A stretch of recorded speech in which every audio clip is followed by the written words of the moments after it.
सच्चिदानंद भगवान की, सनातन धर्म की, पत्थर ढेला लहरें ये जो बनती हैं, ये समझो उनका शरीर अन्नमय कोश। और वृक्षों में अन्नमय कोश और प्राणमय कोश दो। पेड़ों में जो कुछ खाते हैं उससे बढ़ते हैं, जो खाने से बढ़ता है वो अन्नमय कोश है। मनुष्य के भी है, पशुओं के भी है, पेड़ों के भी है। पेड़ भी खा के बढ़ते हैं, पशु भी खा के बढ़ते हैं, मनुष्य भी। लेकिन पेड़ के दो कोश हैं, एक अन्नमय कोश है, दूसरा उसमें श्वास चलती है। इसलिए वृक्षों में प्राणमय कोश और अन्नमय कोश है। पशुओं में तीन कोश हैं, अन्नमय भी है, प्राणमय भी है और मनोमय कोश है। इसलिए वो मन के अनुसार चलते हैं। मनुष्यों में चार कोश हैं, अन्नमय कोश, प्राणमय कोश, मनोमय कोश और विज्ञानमय कोश। मनुष्य के अंदर विज्ञान बुद्धि है, इसलिए चार कोश हैं। और पांच कोश, पांचवा है आनंदमय कोश। अभी आप नाचते थे, आनंद थोड़ी देर हुआ और खो गया। जैसे कोई ज्योति से ज्योति जलाए तो लगता है जली, अलग किया तो बुझ गई। इतनी नहीं जलती कि अलग होने पर भी जलती रहे। माने कीर्तन से आनंद प्रकट हो, नृत्य से आनंद प्रकट हो, और नृत्य बंद कर देने पर, कीर्तन बंद कर देने पर भी आनंद प्रकट बना रहे। फिर उदाहरण देखो, ज्योति जलाई, लगता है जल गई, अलग किया तो जली ही नहीं।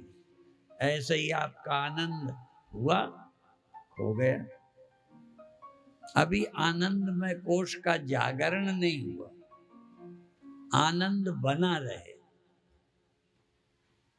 तो जब ये पांचवा कोश प्रकट होता है भक्ति से, प्रेम से, नृत्य से, संकीर्तन से, और धीरे धीरे क्रिया बंद करें पर ध्यान रखें आनंद न खो जाए।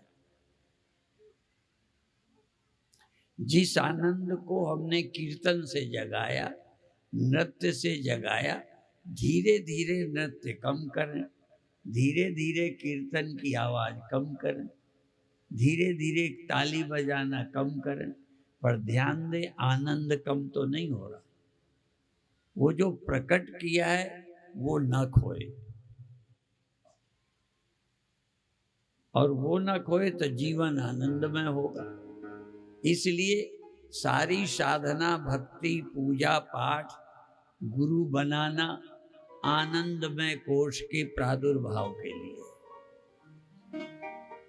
यदि आपके जीवन में आनंद का प्रादुर्भाव हो जाए किसी माध्यम से, जैसे कभी कभी उदाहरण हमने पुराने प्रवचनों में दिया है, ये जो इत्र होता है, इत्र ये सुगंधित फूलों से ही होता है, लेकिन इत्र में फूल नहीं है। वो फूल की सुगंध किसी प्रक्रिया से तेल में आ गई, अब तेल सुगंधित है। ऐसे ही जो आनंद है वो हमारे जीवन में प्रकट हो और आनंद बना रहे। पहले कभी हमने अपने प्रवचन में कहा है कि एक बार हम मुंबई से दिल्ली आ रहे थे, बहुत पुरानी बात है, 50 साल पहले। तो फर्स्ट क्लास का डिब्बा था, तब एसी नहीं होती थी, तो 2 ही सीटें थी, दूसरा कोई था नहीं। तो हम जब गाड़ी चले तो कीर्तन करते रहे, श्री राम जय जय राम, प्रेम से करते करते खुद देख रहे हैं कि अब खुशी पैदा हुई, अच्छा लगने लगा। खुद ही देखना पड़ेगा, और कौन देखेगा। तो कीर्तन करते करते जब प्रसन्नता प्रकट हुई तो धीरे धीरे आवाज कम कर दी, बंद नहीं की, कम कर दी। ताली बजाने में भी थोड़ा हाथ तो चलाते रहे, आवाज ताली की नहीं। धीरे धीरे हाथ हिलाना भी बंद कर दिया, जबान से आवाज कीर्तन की बिल्कुल बंद कर दी, पर मन में कीर्तन चलता रहा। मन ही मन श्री राम जय जय राम, श्री राम जय राम, मन ही मन, और मन में अभी भी आनंद। फिर धीरे धीरे मन से भी बोलना बंद कर दिया, लेकिन आनंद जो प्रकट हुआ था वो बना रहा, क्योंकि सारी जो साधना थी सोए हुए आनंद को जगाने के लिए। अभी भी समय समय पर लोग देवी जागरण करते हैं, जो दैवी शक्तियां हैं वो सोई रहती, उनको जगाना। तो यदि आप अभी भीड़ में हो, अकेले में, एक बार मैंने ये भी उदाहरण दिया, फतेहाबाद में हम शाम को घूमने जाते थे, बहुत दूर लौटते थे, तो खेतों में किसी का मंदिर था, तो वहां एक पंडित, जब हम लौट रहे थे तो कीर्तन गा गा के आरती भगवान की कर रहे थे। कोई दूसरा नहीं था, सिर्फ भगवान थे और वो था। हम लोग 4 लोग हों तो कीर्तन में, आरती में आनंद आता है, अकेले करें तो मन खुश नहीं होता। वो पंडित अकेले आरती कर रहे थे, मैं देर तक उनको देखता रहा, बड़ी देर तक गा गा के आनंद में डूबे थे। मैं आज तक वो भूला नहीं। आप भी कभी अकेले करें। अभी हम लोगों की भीड़ में नाचते हैं, भीड़ में कीर्तन करते, बुरा नहीं है, पर धीरे धीरे आप अकेले कीर्तन करो, अकेले नाचो, कमरा बंद करके गा गा के आवाज, फिर धीरे से धीमी करके, फिर धीरे धीरे बैठ जाओ, फिर धीरे धीरे शांत हो जाओ, और देखो जो प्रसन्नता पैदा की वो है कि नहीं, जो पैदा की वो रहनी चाहिए। फिर उदाहरण हुई, हमने जो ज्योति जलाई, जब तक लगी रहे उसमें तभी तक जले, तो वो जली ही नहीं, अलग करो तब भी जलती रहे। पहले कहा करते थे, आई पड़ोसिन ले गई दिया दिया से बात। पहले माचिस नहीं होती थी तो दिया दिया से ही जलाना पड़ता। पुराने जमाने के दोहे हैं, आई पड़ोसिन ले गई, पड़ोसिन आई और दिया से दिया जला कर ले गई। ऐसे ही यहाँ से अपना प्रेम जगाकर, प्रेम को जगाते हुए लेके जाओ। प्रेम, मस्ती, हमारे गुरु भाई कीर्तन करते थे, थोड़ी थोड़ी मस्ती ले लो।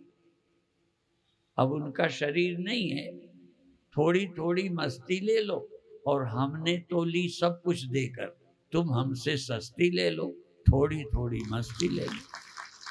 तो इस तरह से मस्त होना सीखो। यहाँ एक है ना हमारे से मस्त राम, ठीक है, हम चाहते हैं वो कितना मस्त है मैं नहीं, पर हम ये चाहते हैं नाम नहीं, तुम सब मस्त राम बन जाओ। राम में जो मस्त हो वही मस्त राम है। कोई दाम मस्त, कोई काम मस्त, कोई जुआ में, कोई काहे में, पर निज मस्ती बिन और मस्त सब पड़े अविद्या कुएं में। इसलिए जब तक निज मस्ती न जगे बात नहीं बनती। तो अभी यही समाप्त करेंगे। हाँ, आप लोगों ने बहुत आनंद से कथा सुनी। भगवान करें आपके हृदय में आनंद प्रेम का प्रादुर्भाव हो, चलते फिरते आनंद की मूर्ति, आनंद के खजाना ठीक है, ये खजाने तो बाहर चले जाएंगे, आनंद का खजाना तुम्हें मिले। और प्रातः काल की सूचना, सबसे पहले यहाँ योगासन प्राणायाम कराएंगे। और हम भी चाहेंगे कल आपको थोड़ा, हाँ, क्योंकि किनारा आ रहा है, कार्यक्रम का किनारा आ जाए, जीवन पूरा ना हो, जीवन पूरा हो जाए तभी कथा पूरी, तभी कार्यक्रम पूरा, जब हमारा लक्ष्य पूरा हो। चलना उसी का सार्थक है जो पहुंच जाए। सुना नहीं, कई बार आप लोग बोलते हैं पहुंचे हुए संत है, और एक संत ने कीर्तन भी बनाया, पहुंचे हुए संत जन हैं, उनसे पूछो मग की बातें, जो 12 बाट बीच में है वो लक्ष्य बताना क्या जाना। इसलिए जीवन का लक्ष्य पूरा हो ऐसा प्रयास करो, और उस कार्यक्रम का भी किनारा आ रहा है, तुम्हारे जीवन की भी पूर्णता इसी कार्यक्रम में हो। ओम शांति शांति शांति।